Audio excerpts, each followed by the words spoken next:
السلام علیکم ناظرین، میں آپ کی خدمت میں حکیم فضل الرحمان حاضر ہوں۔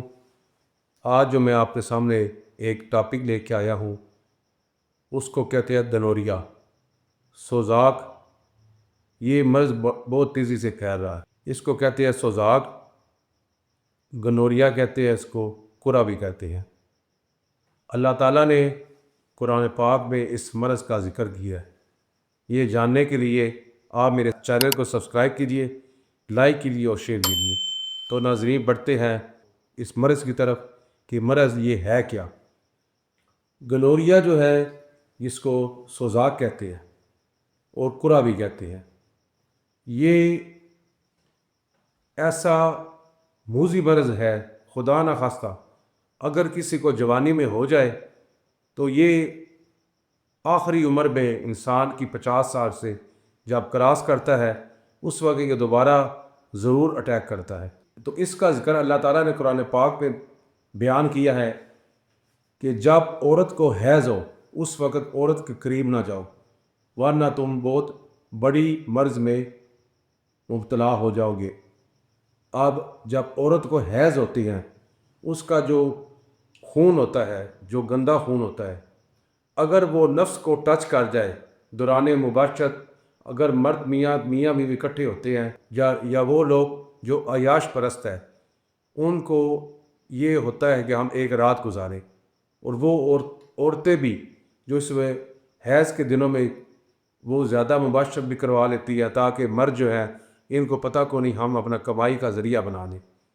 تو وہ ایسا مرض ہے کہ پیشاب کی نالی کے اندر جو نفس ہے، اس کے اندر یہ بلڈ جب لگتا ہے تو اس کی ہیٹ سے یہ اس کا وائرس جو ہے، مرد اور عورت اکٹھی ہوتے ہیں تو اس کے نفس کے ساتھ بلڈ لگتا ہے، اس کا وائرس جو ہے، اس کا جراثومہ وہ نفس کو ٹچ کرتا ہے اور جو اس کے اندر کرا بن جاتا ہے، زخم بن جاتا ہے پیشاب کی نالی کے ساتھ، اور دوسرے اور تیسرے دن اس کو پیشاب کے ساتھ پیپ آنی شروع ہو جاتی ہے۔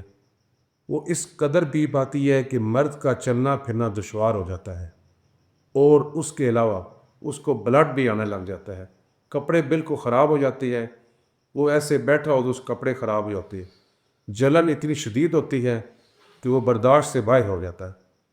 وہ کہتا ہے کہ کس وقت مجھے اس مرض سے چھٹکارا حاصل ہو، کیونکہ اس نے دن میں 4 سے 5 دفعہ یورن ضرور کرنا ہوتا ہے۔ جب وہ یورن کرے گا تو وہ زخم جو بنتا ہے تو وہ دوبارہ تازہ ہو جاتا ہے، جب وہ دوبارہ خشک ہونے لگتا ہے پھر اس کو یورن آتا ہے، پھر وہ جو ہے زخم تازہ ہو جاتا ہے۔ اسی طرح وہ دن رات اس کا اس طرح گزرتا ہے، اور اس کے بعد اس کی نس میں کمزوری بھی آنا شروع ہو جاتی ہے۔ اس کا جو ہے نفس وہ بالکل ایسے چھوٹا چھوٹا محسوس ہوتا ہے۔ تو ناظرین، جب بھی خدا نخواستہ آپ کو ایسا مسئلہ بنے تو آپ اپنے کسی اچھے معالج سے رابطہ کیجیے، مجھ سے رابطہ کیجیے۔ ہمارا بہت اچھا نسخہ ہے اس کا۔ اگر پرانے سے پرانا بھی آپ کو سوزاک ہے تو اس کا انشاءاللہ جلد آپ کو اس کا بہت جلد علاج ممکن ہے۔ آپ کو گھبرانے کی ضرورت نہیں ہے، اور سب سے بہتر ہے کہ آپ اگر ایسی حالت میں ہے، عورت کو حیض ہے، مینسز ہے، اس کو ان دنوں میں بالکل احتیاط کیجیے، وہ غسل کے بعد اکٹھے ہو۔ اللہ تعالیٰ آپ کو شفا دے، دعا میں یاد رکھیے گا۔ اگر آپ مجھ سے دوائی منگوانا چاہیں تو آپ دہلی دواخانہ، ریلوے روڈ، بلوات، یہ جو واٹس ایپ پہ نمبر چل رہا ہے اس پہ رابطہ کیجیے۔ دعا میں یاد رکھیے گا۔ السلام علیکم۔